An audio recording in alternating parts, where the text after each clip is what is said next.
Assalamualaikum warahmatullahi wabarakatuh. Malam hari ini saya akan sedikit share terkait sama materi yang saya dapatkan di salah satu referensi YouTube, salah satunya terkait dengan willpower.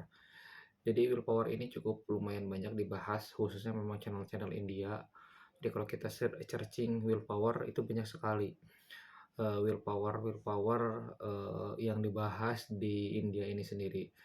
Sebetulnya memang, kalau, niatan dari awal, sebetulnya tidak ingin mencari willpower, tapi yang saya harapkan ketika, eee, membuka itu adalah mencari psikologi positif. Jadi, terkadang memang kita, pada saat kondisi-kondisi tertentu di mana kita lagi tidak mood untuk melakukan aktivitas, baik itu belajar ataupun berolahraga, ataupun aktivitas-aktivitas positif lainnya.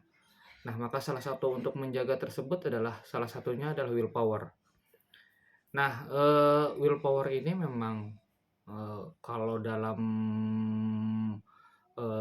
literasi yang saya baca itu willpower power ini lebih ke bagaimana, eee eee, istilahnya lebih ke bagaimana supaya, mood kita itu tetap terjaga meskipun, kita lagi tidak lagi sedang malas, kita lagi tidak berkonsentrasi, itu tetap terjaga. Salah satunya adalah menjaga willpower tersebut. Nah, willpower ini didapatkan ketika, beberapa hal yang mungkin rekan-rekan punya aktivitas-aktivitas yang, disenangi, itu akan memunculkan namanya willpower. Tapi willpower ini juga dalam literasi yang lainnya juga bisa dibangun. Maksudnya apa? Jadi, kalau willpower ini yang kita anggap itu muncul karena kesenangan, itu mudah. Misalkan rekan-rekan ada yang, suka, main bola, kemudian ada suka yang tenis meja ataupun suka, dan lain hal, itu akan sangat memudahkan untuk merubah habit terkait dengan olahraga, kalau ada olahraga yang memang, disenanginya. Nah, tetapi kalau kita yang tidak suka membaca, kemudian tidak suka berolahraga, kemudian juga tidak, atau tidak punya habit untuk mengkaji beberapa kajian literasi agama dan sebagainya untuk meningkatkan, eee kemampuan kita. Nah, disarankan untuk membangun willpower ini adalah dengan cara nyicil. Jadi yang saya dapatkan di sini, itu mulai dari yang sedikit dan mulai dari yang ringan terlebih dahulu. Jadi kalau misalkan, kita mau membuat habit, membaca, habit untuk belajar, ya dimulai dengan yang ringan dulu dan yang durasinya, singkat-singkat. Dan, semakin lambat nanti itu ditingkatkan, maka, semakin lama dan semakin juga, meningkat seperti itu. Kemudian juga di sini, untuk menumbuhkan rasa willpower itu, memang mau nggak mau kita harus punya yang namanya keleluasaan waktu.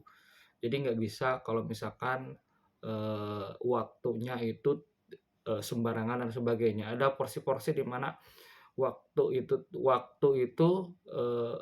kita kasih, ruang untuk belajar, untuk misalkan berolahraga, atau bahkan untuk, kajian agama dan sebagainya, seperti itu.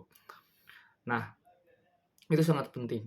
Cuman biasanya, hal itu, eee, akan ada di mana willpower ini juga ada batasannya. Maksud batasannya di mana? Jadi batasannya maksudnya, ada momen-momen tertentu di mana kita ngerasa capek dan malas melakukan aktivitas. Nah, menurut di sini itu sangat wajar. Nah, cuman, ketika ketika, misalkan kita punya waktu luang cuman malam, habis pulang kerja, waktu belajarnya di-setting, cuma waktu belajar malam ini bertepatan dengan kita suka ngantuk dan sebagainya. Maka kita harus, mulai menyiasati itu dengan cara, kalau misalkan nanti ngantuk, kita mau ngapain nih gitu. Bisa jadi mungkin ketika ngantuk kita jadi berdiri untuk mendengarkan sesuatu, bisa jadi kalau ngantuk kita jadi lesehan misalkan di lantai, di tempat yang dingin supaya, rasa ngantuknya hilang atau berkurang seperti itu. Nah, 3 poin yang, saya pelajari ketika kita pengen punya willpower, salah satunya adalah, budayakan untuk belajar dari hal yang terkecil, termudah, kemudian ditingkatkan.